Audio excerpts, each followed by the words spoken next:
देखिए फिलहाल में यही होता है कि हाई रिस्क क्रिकेट जब आप खेलते हैं, क्योंकि स्पेशली जब मैं मिडिल ऑर्डर में खेलता हूँ तो मैं पाँचवें छठे नंबर पे आके खेलता हूँ, तो जिसमें थोड़ा डिफिकल्ट हो जाता है मैच को पूरा लेके चलना, क्योंकि या तो आपको पता है कि आपके 130 पे 2 या 3 आउट होंगे, और या तो फिर आपके 80 या 90 पे 5 आउट लगे होंगे, तो आपको पूरी टीम को लेके चलना होता है। तो बड़ा ट्रिकी नंबर हो जाता है कि उसमें आप बंदा सोचता है मारूँ नहीं मारूँ।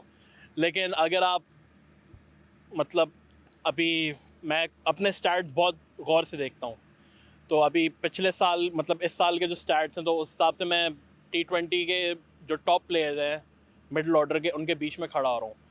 लेकिन क्रिकेट इन दी एंड यही है कि इसमें फेलियर रेट ज़्यादा है। अगर फेलियर रेट कम होता तो कितने लोगों की 100 सेंचुरियाँ होती, और अप्स एंड डाउन्स चलते रहते ज़िंदगी में। लेकिन ये क्रिकेट एक ऐसा गेम है कि आपको पता है कि यहाँ सारे ज़्यादातर जो प्लेयर्स होते हैं वो एक जैसे ही होते हैं, और इसमें अगर आप परफॉर्म करें, क्योंकि पाकिस्तान का इतना बड़ा टूर्नामेंट है, जाहिर सी बात है हमारे अपने लड़कों को भी इससे फ़ायदा है, तो इंशाल्लाह उनके सामने जितना परफॉर्म करेंगे उतना हमारे लिए अच्छा है। एज अ प्लेयर तो आपको हर नंबर पे खेलना आना चाहिए, क्योंकि टीम की रिक्वायरमेंट जहाँ पे ज़रूरी होती है उस हिसाब के लिए आप रेडी रहें। तो टीम काफ़ी अच्छी है अल्हम्दुलिल्लाह। और देखिए इस्लामाबाद का बैटिंग ऑर्डर कभी भी स्टेबल नहीं रहा। हम हमेशा फ्लेक्सिबिलिटी रखते हैं अपने बैटिंग ऑर्डर में, क्योंकि हम लोग डेटा के हिसाब से बहुत खेलते हैं और उसमें फ्लेक्सिबिलिटी होती रहती है। तो टीम में तो जाहिर सी बात है, जब आपको टीम के लिए खेलना हो तो ये चीज़ें आपको मैनेज करनी पड़ती हैं। आई थिंक एलेक्स हेल्स की जहाँ तक बात है, तो he is one of the main players for Islamabad United, क्योंकि वो जितना अच्छा वो स्टार्ट देते हैं।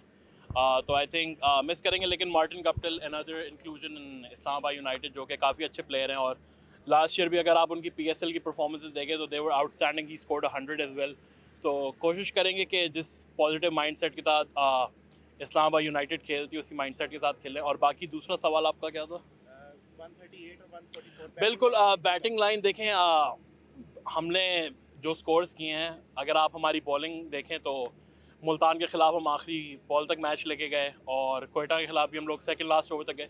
तो इसका पॉजिटिव साइन ये है कि हमारी बॉलिंग काफ़ी अच्छी जा रही है, और जहाँ बैटिंग हमारी स्कोर करेगी तो हमें पता, हमें इतनी अपने ऊपर भरोसा है कि हमारी बॉलिंग काफ़ी अच्छा करके देगी। तो अभी तो हमें ये पता है कि चीज़ें शुरू में हमारे सामने आ गई, ताकि बाकी टूर्नामेंट के लिए हमारी चीज़ें जो हैं, जो लैप्सेस हो रहे हैं वो अच्छे रहें, और टीम को जिताएं आगे जाके। यार परसेप्शन तो देखे बन जाता है, जाहिर सी बात है। और लीग में भी देखें वही प्लेयर्स आते हैं खेलने, और इंटरनेशनल में भी वही प्लेयर्स होते हैं। लेकिन जाहिर सी बात है, जहाँ तक बात है कि इंटरनेशनल सर्किट पे ना काफ़ी प्लेयर्स पीछे तैयार हो रहे होते हैं, तो उस हिसाब से आपको अपनी जगह मनवाने के लिए परफॉर्म तो करना है। इन दी एंड हाँ, ये जाहिर सी बात है, I couldn't grab the opportunity, but इंशाल्लाह अगर फ्यूचर में कभी मुझे चांस मिलता है तो कोशिश करूँगा कि पाकिस्तान के लिए परफॉर्म करूँ, क्योंकि इसमें मतलब I do want to play for Pakistan, क्योंकि उससे बड़ी प्राइड आई थिंक हो नहीं सकती किसी क्रिकेटर के लिए कि अपनी कंट्री को रिप्रेजेंट करे। लेकिन जाहिर सी बात है, उसके अलावा अगर आपको जहाँ भी अपॉर्चुनिटी मिल रही है दुनिया में खेलने की, तो आप वहाँ पे जाके खेलें, अपना टैलेंट शोकेस करें, ताकि आपको दुनिया भर से जाहिर सी बात है ऑफर्स वगैरह आती हैं, तो आप अपना वहाँ भी टैलेंट शोकेस करें। जाहिर सी बात है, क्योंकि क्रिकेट इतनी तेज़ होती जा रही कि लीग क्रिकेट भी उठ रही है, but I think international circuit पे परफॉर्म करने का अलग ही नशा है। हाँ सर, देखें ये सारी चीज़ें फ्यूचर में, अभी जो प्रेजेंट मोमेंट है वो ये है कि PSL है। तो मैं हमेशा से अपने इंटरव्यूज़ में कहा है कि मैं फ्यूचर के बारे में ज़्यादा वरी नहीं करता, क्योंकि जो चीज़ प्रेजेंट में मेरे सामने मौजूद है, पहले मैं उसके बारे में सोचूं, फिर मैं आगे जाके सोचूंगा कि क्या चीज़ हो सकती है, क्या लैप्सेस हैं, क्या चीज़ें चल रही हैं। क्योंकि PSL आपको पता है एक प्राइम टूर्नामेंट है हर डोमेस्टिक प्लेयर के लिए, और वो चाहता है कि मतलब एक जब से PSL स्टार्ट हुई तो काफ़ी यंगस्टर्स का एक ख्वाब होता है कि हम PSL खेलें, तो हमें वो चीज़ जब मिल रही है तो आई थिंक हमारा भी ये काम बनता है कि हम उस पर पूरा उतरें। यार नसीम शाह आपको पता he is one of the biggest super stars of Pakistan right now, और हमें खुशी है क्योंकि देखें नसीम शाह अगर यहाँ पर आए हैं तो इसका मतलब it's a long term goal with him. तो कोशिश यही होगी कि नसीम को जितना कंफर्टेबल रखा जाए, जितना उन्हें यहाँ पे मज़ा आए खेलने में, ताकि क्योंकि अगर नसीम के भाई भी हैं, नसीम भी है, तो हमें काफ़ी मज़ा आ रहा है उन तीनों के साथ। तो बाकी तीनों माशाल्लाह से बहुत ही अच्छे हैं और बहुत अच्छे से रहते हैं। तो इस्लामाबाद यूनाइटेड भी काफ़ी कंफर्टेबल है इन तीनों के साथ, क्योंकि हमारे अंदर ईगोज़ नहीं है। हम हमेशा ये कहते हैं कि हमारी टीम एक ऐसी टीम है कि हमारे यहाँ सीनियर जूनियर वाला कोई रूल नहीं है। आप अगर यहाँ पर आएँ तो आप इतने अच्छे हैं कि आप दुनिया के बेस्ट को कम्पीट कर सकते हैं यहाँ पे। देखिए अबू से बात होती रहती है, but in the and he is with a different team right now. तो जाहिर सी बात है, वो मतलब एज अ फादर तो वो सिखा देंगे, but as a mentor with a different team वो जाहिर सी बात है वो चीज़ें आप नहीं पूछ सकते उनसे, क्योंकि आप एक दूसरी फ्रेंचाइज की तरफ से खेल रहे हैं। बाकी काफ़ी वो मदद करते हैं अगर जब क्रिकेट से ऑफ होती है, टूर्नामेंट से ऑफ होता है। बाकी सर्विव एब्सोल्यूट लेजेंड, और उनके साथ बात करने का वैसे ही मज़ा आता है क्योंकि जब भी वो पीएसएल में आते हैं तो पीएसएल की एनर्जी बहुत ज़्यादा ऊपर चली जाती है। अच्छा आज़म, ये बताइएगा कि इस पीएसएल के अंदर कोई ऐसा आपने नया टैलेंट देखा हो जिससे आप इंस्पायर हो और आपको लगता हो कि ये फ्यूचर में पाकिस्तान के लिए खेल सकता है? कोई एक यार उबैद शाह मुझे बहुत पसंद आया है क्योंकि मैं उसका अंडर 19 वर्ल्ड कप पूरा मैंने उबैद शाह का देखा है। हुनैन शाह भी काफ़ी अच्छे हैं क्योंकि उनके साथ मैं सारी डोमेस्टिक क्रिकेट खेला हूँ इन 2 सालों में। तो आई थिंक ये 2 भाई हैं जो मुझे लगता है इंशाल्लाह अल्लाह ने चाहा तो ये पाकिस्तान को काफ़ी सर्व करेंगे और हाईली टैलेंटेड है दोनों। सही भाइयों।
टॉस हो गया है, बैटिंग कर लिया आपने।